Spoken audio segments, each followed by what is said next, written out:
Woo! This horrible year is finally over. Whoa, what happened? No!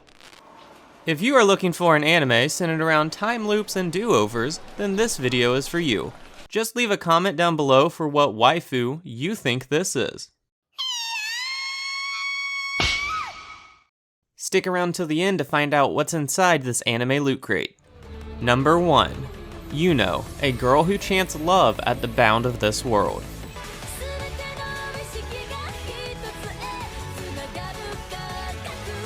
Takoya Arima just found out his father, who was a historian, died during some research.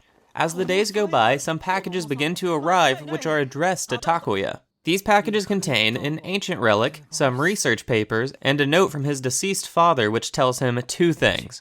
The first of which is that his father may still be alive, and the second is that this ancient relic can be used to travel to parallel worlds, which basically works as time travel. Now equipped with time travel capabilities, Takoya begins searching for his missing father, but there's some not so nice people who really want to take that relic off of his hands.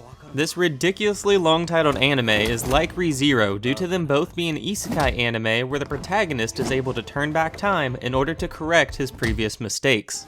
Personally, I have two major issues with this anime. To begin with, it just contains way too much unnecessary fan service. For example, take this character right here. Yeah, that's the homeroom teacher. Then there's the fact that Takoya gets so much special treatment that even Kirito would be jealous. Of course, that is just my opinion, so be sure to give it a try for yourself because you never know, you might enjoy it. This next anime easily has one of the most ridiculous concepts I have ever heard of. Number 2. Punchline.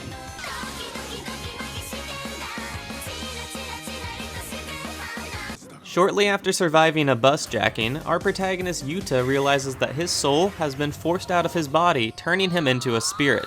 Though all is not lost, as an odd cat spirit named Chiransuke explains that all Yuta needs to do is find a certain book which contains a spell which will return him to his body. As fate would have it, this book just so happens to be hidden somewhere inside of his apartment complex. Sounds easy enough to find, that is until you realize the residents of this building are anything but normal. There's a ditzy girl who's also a superhero, an inventor who seems almost unhuman, an exorcist who doesn't believe in spirits, and then your typical shut-in NEET. Yes, all of these residents are girls, but I'm sure that was just a coincidence. Now our protagonist Yuta has a special power which causes him to grow stronger when he gets excited. The issue is that if he gets too excited while he's a spirit, it'll cause a giant asteroid to crash into the earth, destroying absolutely everything. But since he's a spirit, he will be able to go back in time and try again. Okay, so let's summarize this anime in a single sentence. If Yuta sees a girl's panties, the earth gets destroyed. So is Punchline as ridiculous and as obnoxious as it sounds? Oh yeah, but you wanna know what? It fucking works. This anime dives headfirst into its own ridiculousness without being overly ecchi, and because of this, it's hilariously entertaining. Then obviously this anime is similar to Re:Zero because both shows use time loops as a key plot device. I don't know if it's just because I went into Punchline expecting it to be complete and utter garbage, but I honestly think it's a really fun anime. If you find something new to watch in this video, then why not subscribe for more recommendations in the future? Number 3. Sagrada Reset.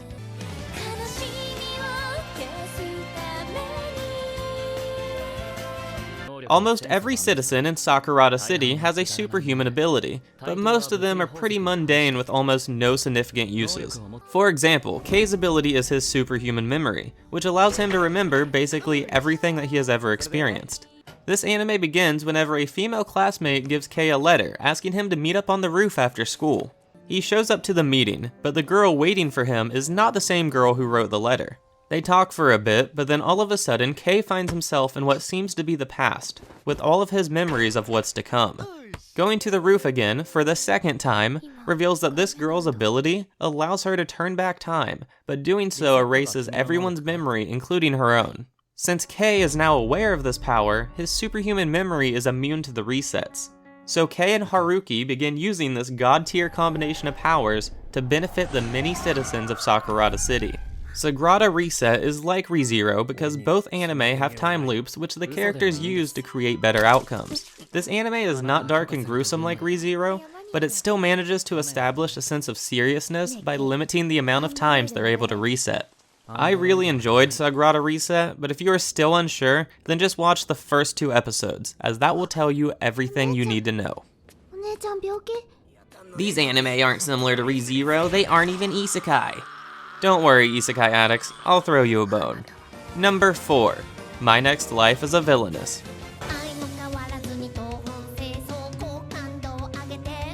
Katarina Claes is the only child and bratty daughter of the esteemed Duke Claes. While walking with Prince Gerald Stewart, Katarina trips and hits her head, which causes her to remember her previous life and the Otome game Fortune Lover.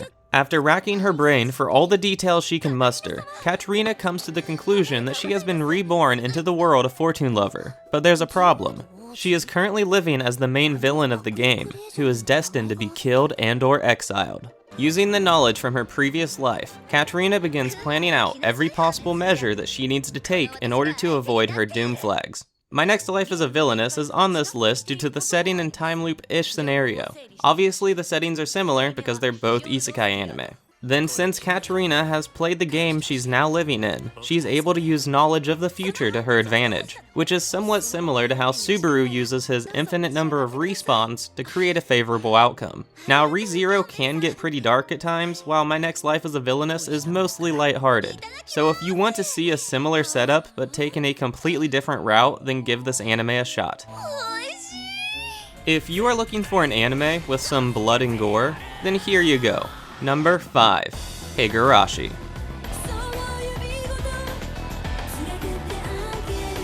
Our protagonist Kichi is the newest transfer student in this small rural town. Due to the school only having a single classroom, he quickly becomes close friends with Reina, Mion, Satoko, and Rika. Everything seems normal enough, that is until the night of the Cotton Festival when a man winds up being murdered. Feeling like his new friends are hiding something from him, Kichi begins investigating the many secrets hidden within this small town. Higurashi is somewhat like ReZero, it just takes some explaining.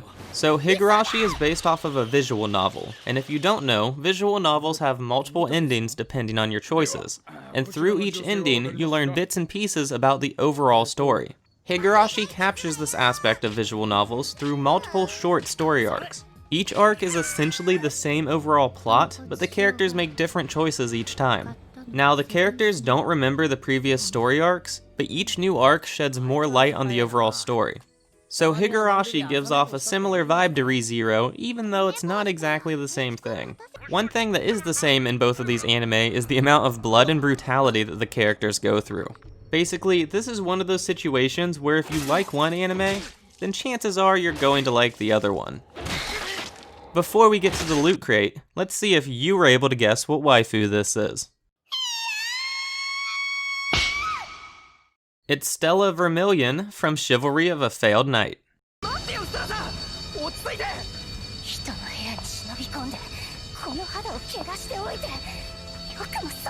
For the time has come to see what's in the box. I forgot to mention, Loot Crate did send me this crate for free for the use of this video, so thank you Loot Crate for that. If you don't know, Loot Crate is an online subscription service where you pay them money and then every month they send you a box. For full transparency purposes, this really is the first box I've ever gotten from them. And also, this is kind of a special box. It contains an assortment of past items, so this isn't exactly what you would get, but this shows you some of the items they have to offer in their monthly crates. Let's just jump into it. First item is a nice, good old flat bill hat.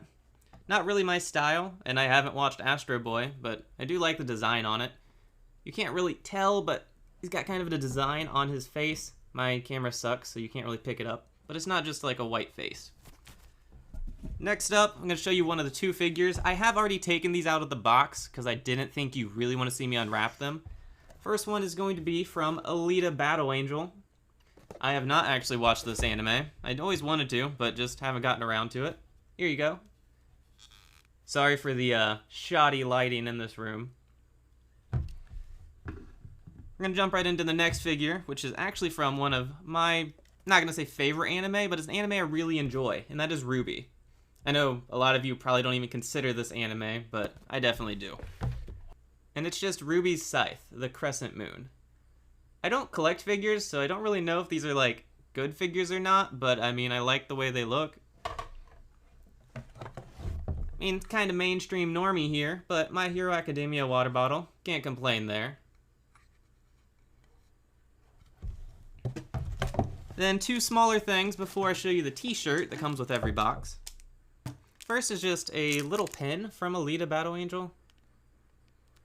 I don't know, honestly, probably not going to go anywhere, but some of you might have a use for it. And then we got a bookmark. I believe this is a loot anime only type of character, but honestly, it's like a metal heavy-duty bookmark, and I actually needed one, so this is pretty cool. Pretty excited about this, actually. Last thing in the box is the t-shirt, which is from, I'm sure, a lot of your guys' one of your favorite anime, Steins Gate.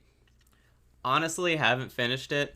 I should probably do that, as it's like one of the highest rated anime out there.